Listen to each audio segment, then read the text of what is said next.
Hi, my name's Julie Fei-Fan Balzer, and I've been designing stencils for the Crafters Workshop since 2011. So I put together a series of videos sharing some of my very favorite stencil techniques. I hope you enjoy them, and I hope you'll check out my stencils. You can always find more tips and tricks here on my YouTube channel, so be sure to subscribe. And also on my blog at balzerdesigns.typepad.com. And you can subscribe to my weekly newsletter as well. It's free. It hits your inbox every Friday with a dose of inspiration and a lot of information about the online classes that I teach. So today I thought I'd show you the difference between Tacky when dry gel medium and hot foil gel. Both are used for foiling, and I'm of course going to use them with stencils. I have two identical pieces of white cardstock, and I'm going to use this stencil right here, which is one of my new releases from the Crafters Workshop called X-Trail. Personally, I like to put a scrap piece of paper or something else underneath the stencil because when I go off the edges, I want to make sure that that excess is not just getting all over my work surface, but you can do it any way you want.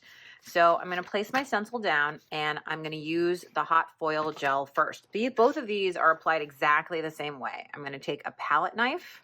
Could also use a credit card, a hotel room key, any hard surface that you want to do, and I'm just scraping it over the top. If there's excess left, you can go ahead and put it right back in the jar. So even though these jars look tiny, they're quite cost effective because you can kind of, just use exactly what you need and then put the rest back. I'm going to clean off my palette knife, remove the stencil, and you can see here, I think, a little bit of dimension from that hot foil gel. So I'm going to put this aside and let it dry. So I'm going to clean my stencil because I don't want it to be contaminated by that gel when I switch to the other one because it's wet. But normally, to be quite frank, I would just let it dry on here and I wouldn't worry about it. And now I'm going to repeat the same process, but this time with the Tacky when dry gel medium. And again, I return any excess to the jar, and I'm going to clean up in the exact same way. And here I can see that I had a little bit of roll under of the stencil in some places, and that's okay. It doesn't need to be a perfect image. If you were bothered by it, you could certainly scrape off some of those places where that happened. So I have my two samples here. This one is dry, and it doesn't feel like anything. That is the hot foil gel. This one is dry, but it feels, surprise, surprise, tacky when dry. So that's essentially what this means. Now I have some foil here, and this is from, this is Deco Foil. Here you go, from iCraft, it looks like. And what I'm going to do is it has a silver side, that's the wrong side, and it has a correct side, which is the green side. So now this is the tacky when dry, and what I'm going to do is I'm going to place my foil wrong side down onto it and take my hand and rub. And I can also take a bone folder or a brayer or anything like that.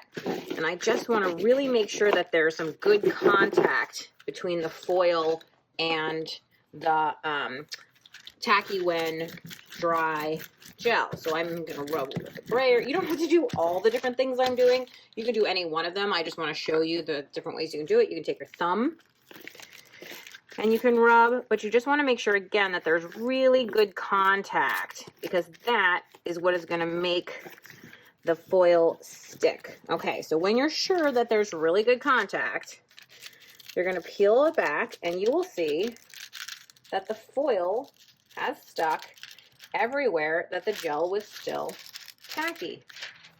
Pretty cool, right? And now you have this beautiful foiled look. Now it looks a little bit distressed, and that may be because there are areas where I didn't get enough gel or anything like that. I happen to like this. You can, this is still usable, by the way. You can now go back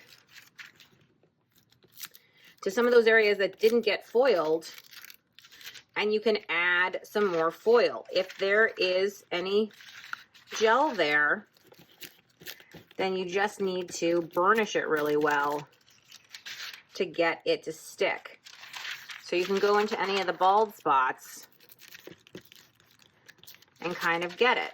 But if you're happy with the distressed look, then you can use this as is. You can seal it with something, but congratulations, you have foiled. Now, I'm going to take a new sheet and I'm going to take, this is the hot foil gel, and I'm going to take this over to my laminator. So come with me. I'm here at my laminator and it's already heated up, so the ready button is good to go. And I have this pocket. It's made out of cardstock. And what this does is it makes sure that the foil doesn't get stuck in the machine. So I'm putting down a sandwich basically, right? I have my cardstock here that has the dried gel on it. I am putting my piece of foil over it. Again, the wrong side down. I'm gonna close this up, okay? It's okay that something is sticking out of the back because this has a fold here that keeps everything neat. And then I'm gonna feed this right into the laminator. And I'm gonna let it take it and do its magic. It's a little bit slow, so I'll speed up the video. So once it comes out, we can open up our little envelope and let's do the big reveal.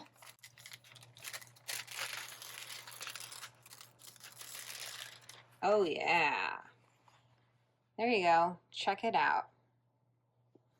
Now, when this one is distressed, it usually means that you didn't put enough of the gel in those areas. You can see in some of those large areas, and you can't actually go back and fix it. But again, I think that the distressed version of it looks very cool.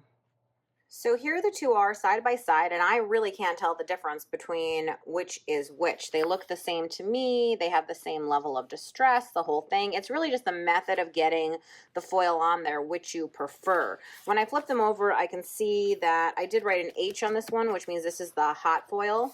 And the only benefit I can see to the hot foil over the tacky when dry is that parts of the tacky when dry are still tacky, like the exposed parts. Of course, that could be a benefit because you could add more foil to those areas now if you wanted to. So really, it's just kind of what kind of equipment do you have at home. But look at that glitter. I love it.